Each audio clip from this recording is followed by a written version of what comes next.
Welcome back to Unraveled Game Thoughts, and I don't have my face cam today. I have just an overhead of a little Magic the Gathering tournament that I've been running between my decks. So I thought, as an amusement, I might record one of these.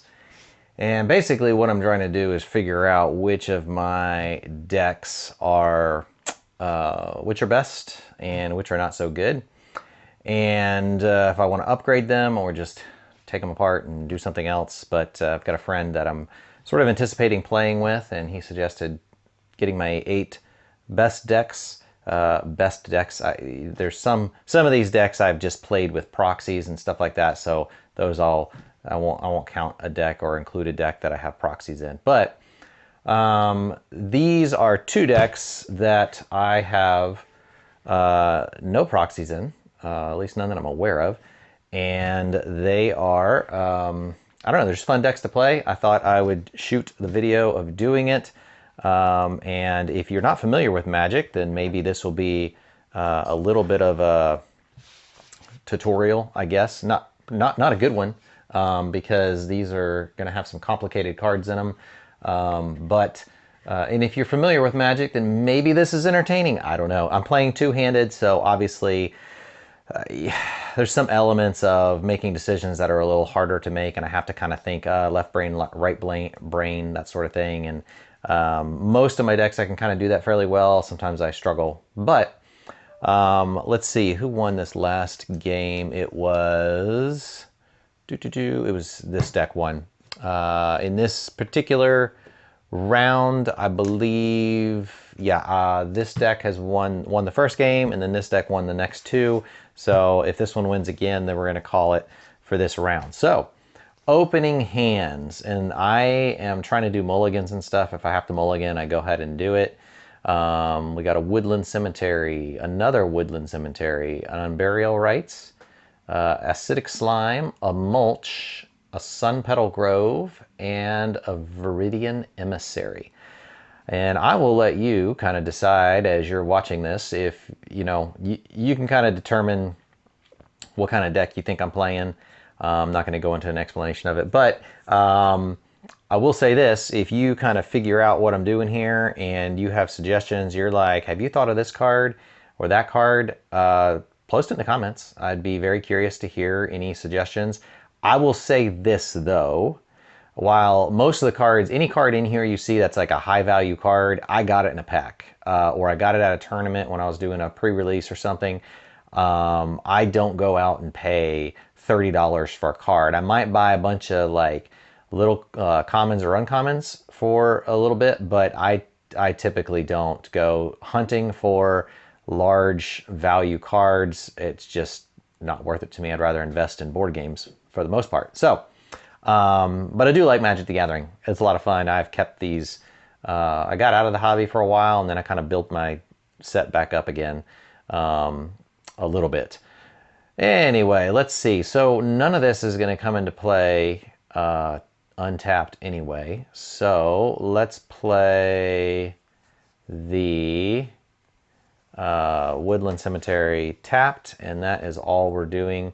Don't draw on the first turn because that was the first player. So then we'll come over here to the Storybook deck. Let's see. It enters the battlefield tapped unless you control a forest. So we really want to get a forest in play.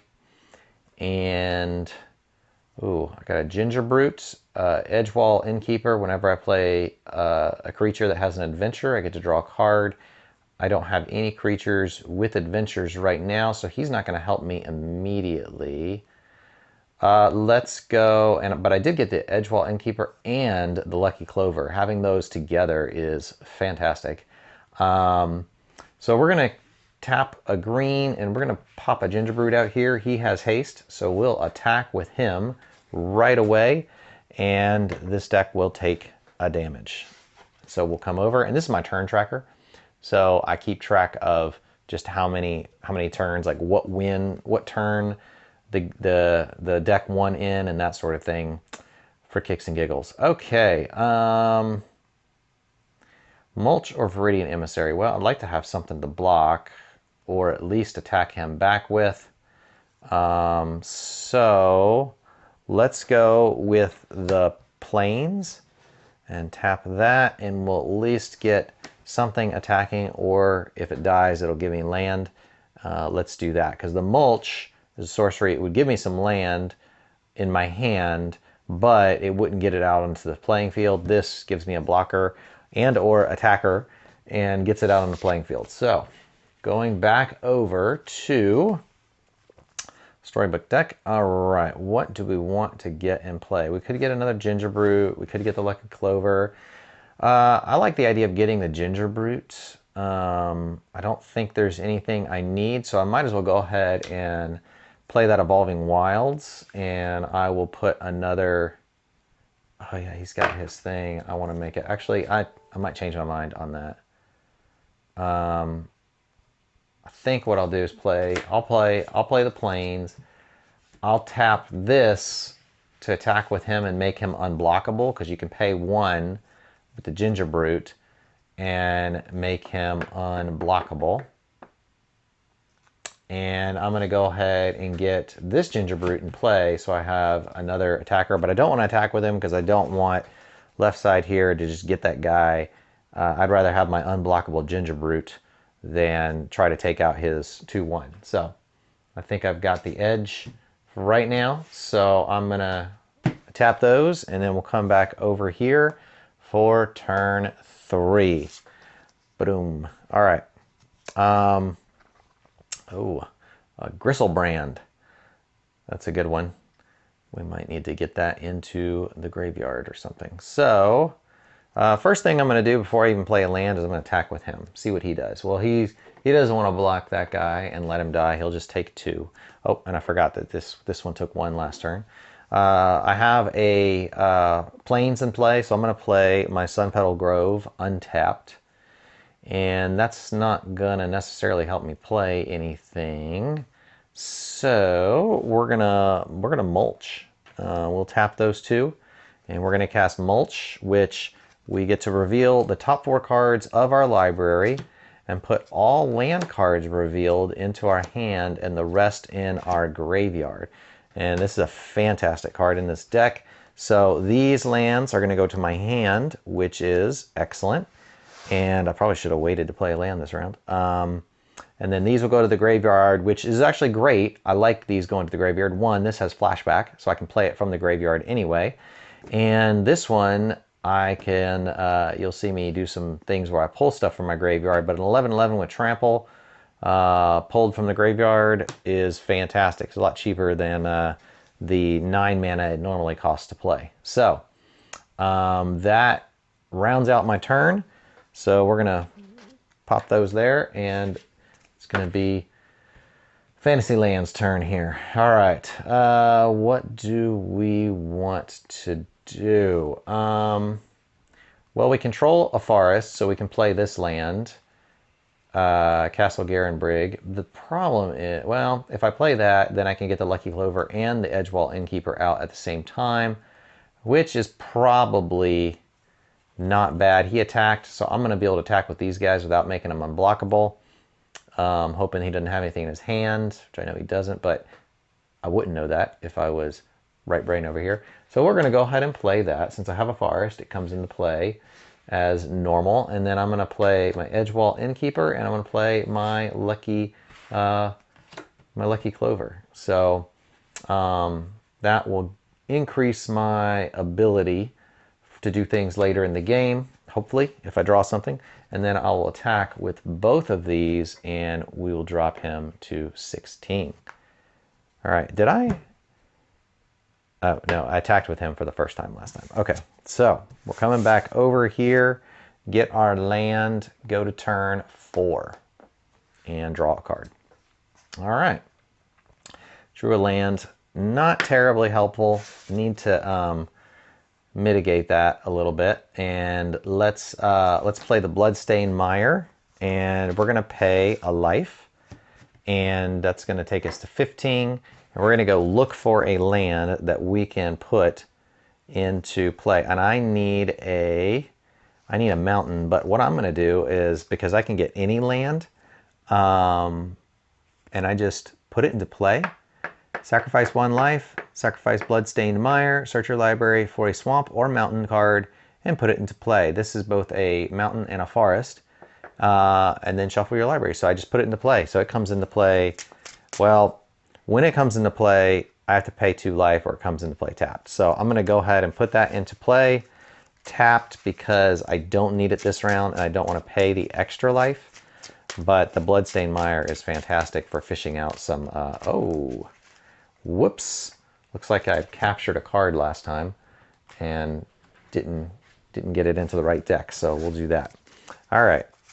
I think that is all I am going to be able to do besides attack, which I see that he has some things that I would love to kill, plus I wouldn't mind digging more land out of my deck. I'm definitely attacking with that. Right doesn't want to block. He's going to take 2, go to 16, and hope that he draws something decent in the next draw. Let's see what we got. Oh, he got a land. Ugh. Well, I can sacrifice these Ginger Brutes for life if I have to down the road. I am going to go and fish a land out of my deck. This isn't going to help much. I don't need to pay for that, but I can attack for 3 now. So I might as well get this fella down to 12. That's a fair deal. And then we're going to fish for our land here. And that one's going to come into play tapped. Do I need anything? I got that blue in my hand. I don't. Green is probably what I need more than anything else. And I have a white there already, so I'm not going to go trying too hard to do this. And we'll cut and go. And that is his turn. We are going to go to turn 5 over here. And whoop, untap. And let's see. We've got a lot of land. This has not been particularly awesome as far as land goes. Let's see. Do I have a swamp or a forest? I do have a forest. So I'm going to go ahead and play this Woodland Cemetery. Yeah, I'm going to play the Woodland Cemetery. And we're going to go ahead and get some stuff going here. I'm going to tap all 5 of those to play Unburial Rites. Return target creature card from my graveyard to the battlefield. So I am going to return Titanoth Rex to the battlefield. I realized last turn I could have flashed back that other thing from the graveyard and just didn't think about it. Oh well, do it next time. But we're going to get this back into play. Boom. That is fantastic. And we will attack with that, which will do 2 damage. And now it's going to be the Fairy Tale's turn here. All right, so let's see what he draws. Okay, we've got something useful. Let's go ahead and play an island. Now we need to get this engine going. He's got an 11-11. That is going to hurt. So we're probably going to use the Carver's ability, Shield's Might, and we are going to target creature gets +2/+2 until end of turn. That's the instant adventure. So this is not this is technically exiled. So we'll put it up here. We'll say it's in the exiled area. And whenever you cast an adventure, instant, or sorcery, you copy it and you can choose new targets for the copy. So I think what we're going to do is cast it on this guy. And we will, yeah, we're not going to be able to play him anyway. So we're going to tap that. And we are going to make him unblockable because we don't want the Rex to get him. And he's going to get 2 +2/+2, and he's going to hit for 5. Just going to get this fella down to 7. Not bad. The question is, do I want to do it again? I think I will not do it again. Oh man, I am in a tough situation here. as far as life goes. I think gaining 3 life is going to be best, but I'm going to see what happens on his turn first before I decide what I'm going to do. So that's his turn. We're going to go to turn 6 and we'll untap. Yep. And draw. And let's see. You can probably figure out why left side is winning here for the most part. Let's throw that down. That gives us a land. There's a lot of options here. So let's start by attacking and see what he does with it. Okay, so I don't think there's anything else that's going to be really great with attack. So yeah, he doesn't having to. He's going to have to decide right now. He will take 13 damage. And I don't know what's in his hand. This guy's got trample, so blocking him is of limited value. I think I'm going to block this guy, but before damage is dealt, I'm going to tap him and sacrifice him.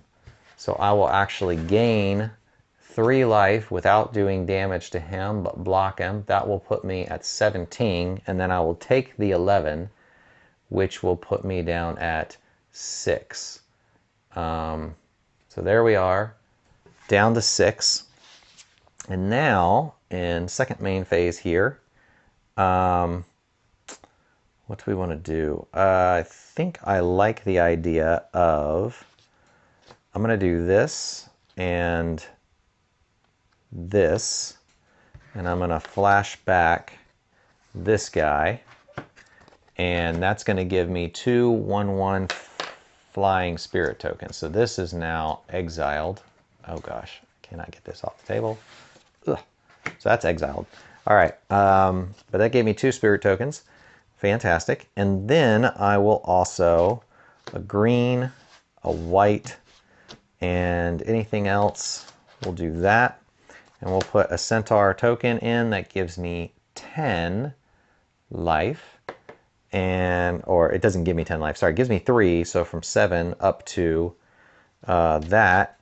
And now I've got some blockers in case he does anything crazy, hopefully. Let's see what happens. All right, so probably what will end up being this guy's last turn, unless something magical comes around here. It is a fairy tale deck. Something magical could happen. We'll see.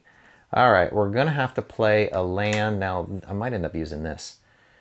Spend 6, or you can add 6 and spend this mana only to cast creatures or activate abilities of creatures. Yeah, I think that makes sense. So we're going to have to tap that, and 1, 2, 3. I hate to spend, actually, I'm going to keep the blue. I'm going to keep the white. 3, 4. So that's going to give me 6 green mana. With 4 of it, I'm going to cast this guy. Boom. And because of the Innkeeper, I get to draw a card. Ooh, dang it. Should have kept the blue. Who knew? So now I've got 2 green and a white remaining. That's not going to be enough to help too much. 2 green and a white, and we got this Fae of Wishes, so I can't even spend that. I could have possibly drawn another card if I could have gotten this out. 2, I can't eat that much damage. This is not going terribly well for me. Yep, I think that's, I can't do 10 damage to him. So I think that's going to be it. We're going to pass. It's going to be turn 7. And I think this deck is going to clean the floor and win this round of the tournament. So let's see. He'll play a land. And this is more for the sake of, let's just see what we can pull out of the hat here. I am going to mulch, and I'm going to reveal. and I am going to get, so anything that is not land is going to go into the graveyard. That's going to go to my hand. These are going to go to the graveyard. What is this going to do? So whenever a graveyard trespasser enters the battlefield or attacks, exile up to one target card from a graveyard. And if it's a creature exiled this way, each opponent loses 1 life and you gain 1 life. All right. Okay. Or we've got the Restoration Angel. When he enters the battlefield, I can exile target non-angel creature. Return that to the battlefield under your control. Well, that'll give me life if I do that. I don't necessarily need any of these, but that one's probably the most significant. So just for the sake of playing cards for fun, we're going to go ahead and tap that, and we will exile the Unburial Rites for its flashback cost. And then we'll put this guy into play, which is going, now we have to exile a creature from a graveyard. We'll exile that. I don't think there's one to exile otherwise. It's from any graveyard, so actually I'll exile this. Let's pretend that one's exiled because I'd rather keep mine in my graveyard.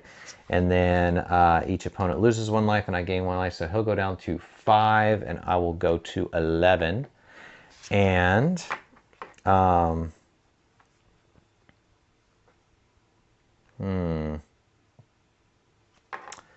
let's say I attack. And he's got no flying, so 2 are getting through 100% for sure. And that's gonna definitely end up at a 3.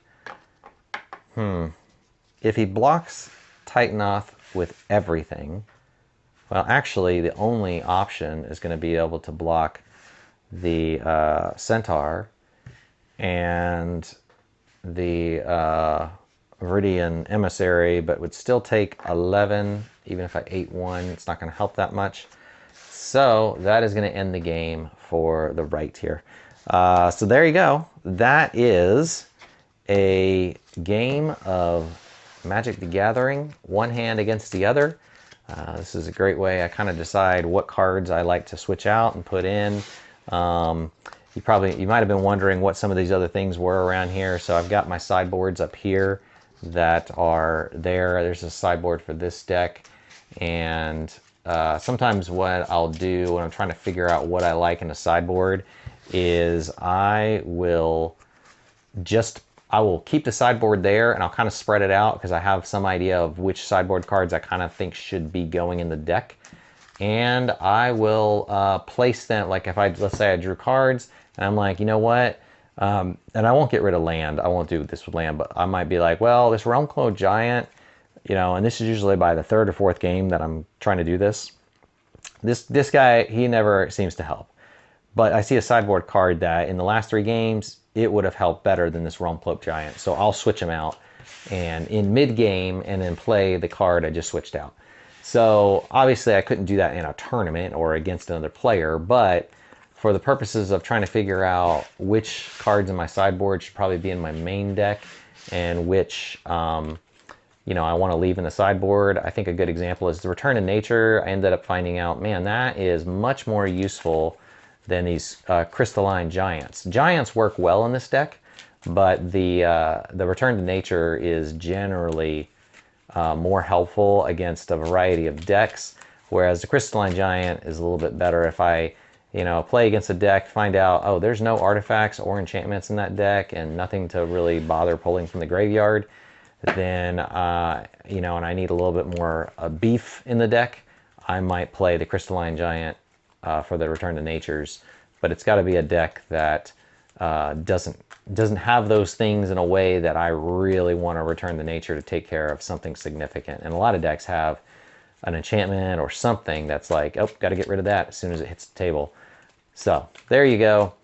That is Magic the Gathering. If you enjoyed this, let me know in the comments that this was great. You'd like to see more of this, because it just dawned on me today that this might be a fun thing to do. I don't know how many people still, there's a lot of people that still play Magic, but When it comes to the board game population, I'm not sure how many people enjoy Magic the Gathering.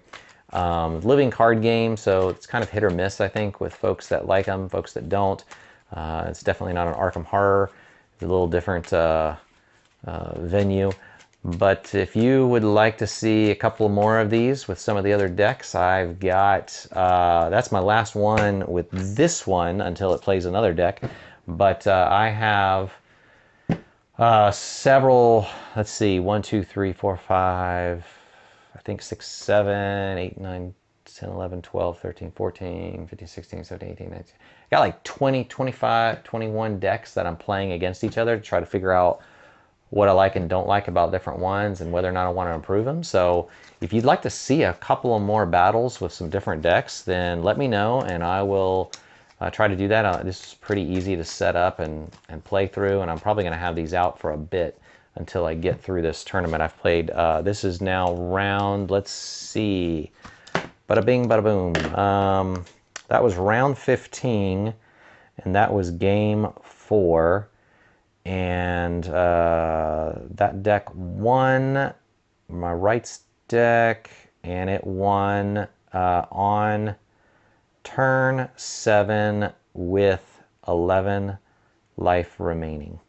And then that's 3, so it gets the advantage over the other one. I knew that deck was pretty good, so I wasn't real concerned about how, like, is this good or not, but this is among the better decks, and so I will probably pair it against another deck that is also pretty good. The story deck, I am not sure how good it is. I don't think I've played it to its full potential in the past, and I was just enamored by the cool storybook thing. So if you didn't catch that in the game here, I'll run through it real quick just so you kind of see. There's a whole bunch of cards that do this, and this is like a 3 or 4 color deck. I think it's 3. And it's basically, you have several of these cards that have a story or an adventure. It's called an adventure, and then you can play the creature as just a creature. So I think they're all creatures that do this. And if I played as a creature, boom, it's done. I didn't use the story, that's fine.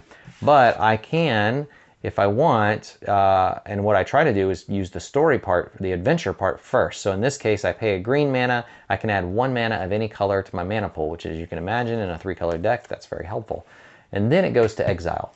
And then I'm allowed to cast that creature from exile into play. So it kind of turns a whole bunch of these cards into 2 cards instead of 1, which I kind of like that aspect. A lot of it just comes down to, can I get these cards out into play? Now, my secret weapon, I drew it, but I didn't have a blue, and I wouldn't have had enough mana to spend it anyway, is this Fae of Wishes. I really like this Fae of Wishes. 1/4 flyer for 2 mana. That's not bad by itself. I mean, that's a good blocker. The block flying creatures, pretty helpful. But this sorcery here, the adventure, is fantastic. I'll read this to you. If you're a Magic player, you will understand how cool this is.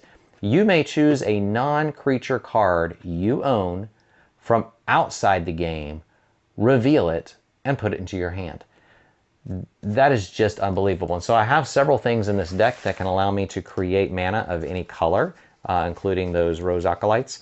But basically what I tried to do, because there are too many cards outside the game that would make this like, what in the world? I have to think of a card I want. I love the theme of the card and how it works, but I basically tried to sideboard stuff I thought I would need, so that if I had to pull something from out of the game, like I got to destroy all creatures, I will Savage Twister everything on the board and get rid of it. The Crystalline Giants didn't really matter. Some others that I thought were like, there's a couple in here that can just kill a creature. Giant Killer, Swallow Whole. That's just to take a creature out. If I need some quick creatures, I could play 3 bears. There's another kill a creature. There's the Animating Fairy, turn an artifact to life, and then Red Sun Zenith. Just a straight out fireball for the opponent if I felt the need to do that, and then I can like shuffle it into the deck. So there you go. That was just kind of my neat little, it was one of those sets that came out that had a nice gimmick in it that I like to make a set of. So every once in a while I do that. I have an infect deck over here because I found the infect mechanic to be kind of fun. But there you go. Thanks for joining me on Unraveled Game Thoughts. Have a great rest of your day.